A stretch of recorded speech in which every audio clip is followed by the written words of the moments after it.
And meanwhile, the good news is the media are going to tweet through it with them. So MSNBC's Stephanie Rule, she says, here's the good news. You guys can afford inflation. It's fine. You're fine.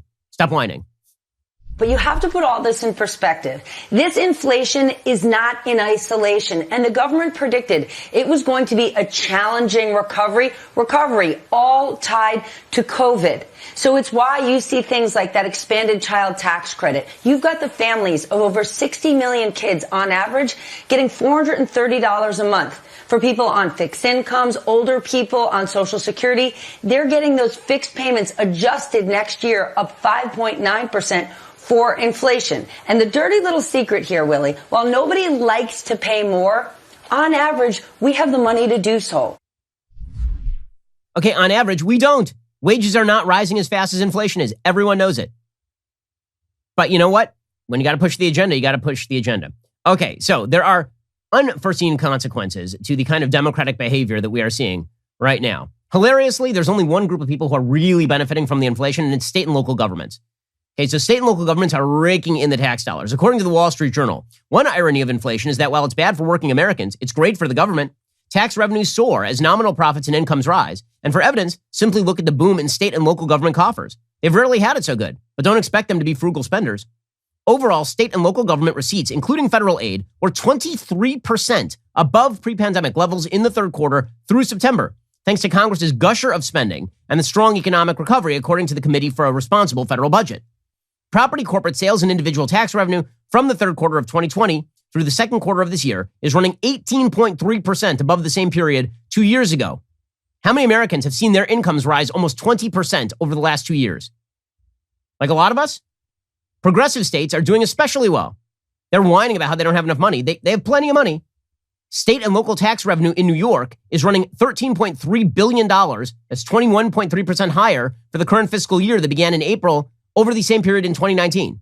And by the way, 2019 was a good year. California continues to report record monthly tax collections. And these rich states are receiving plenty of welfare from Washington. Congress has now given states and local governments $885 billion in direct aid through various COVID bills for schools, public transit, Medicaid, and more. And now they're about to get another helping from the infrastructure deal.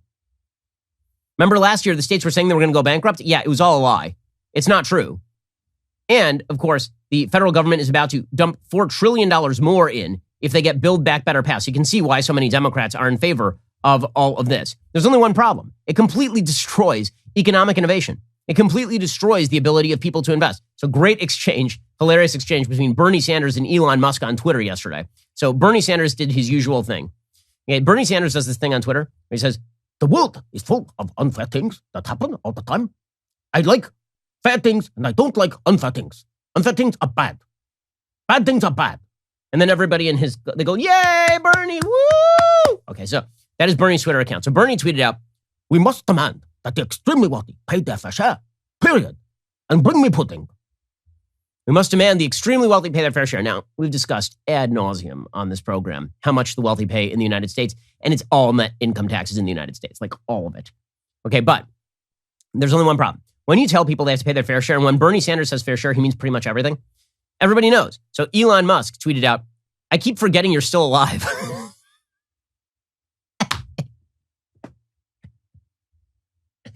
Woo. Yeah. Harsh stuff there from Elon Musk. Boom. Okay, and then he follows up there.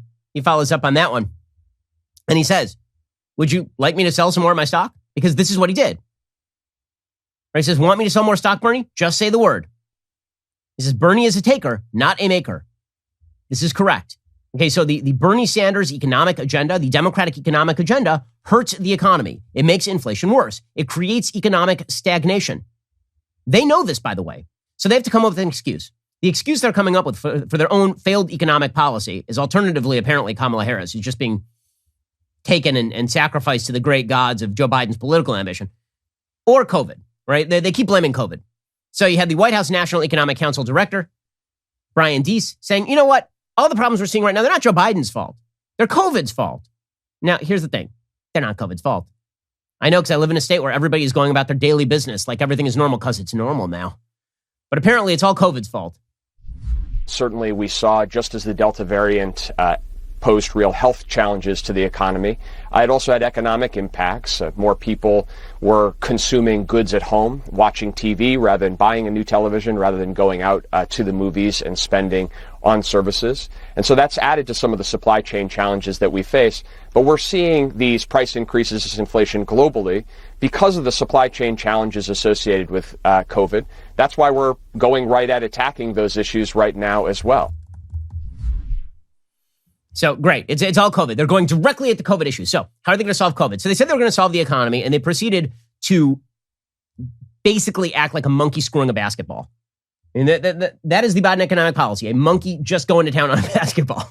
So now they've done the same thing on COVID. Remember that time that Joe Biden said he wasn't going to shut down the economy, he was going to shut down the virus? Remember that time? And he shut down the economy and not shut down the virus? So his plan has been that he's going to force every employer in America to force their employees to get vaccinated. Now, there's only one problem. You're looking at countries all over the world, and they have very high vaccination rates, and they are still having breakthrough cases, and people who are unvaccinated are still getting sick. That's just the way life is. You got to make your choice and then live with it and go back to work and live your life. End of story. But Joe Biden wants to be seen as the guy who can fix all of these problems, even though, again, monkey, basketball, that does not make for a successful mating strategy. Okay, so he's done that again on the economy. Now it's a monkey screwing a basketball on COVID. And it's a complete failure. But I think that he means for it to be a complete failure because all he wants is just not to be blamed. We're in a battle for the culture and for our values. Like and subscribe to help keep our videos on the front line of the fight and top of your feed.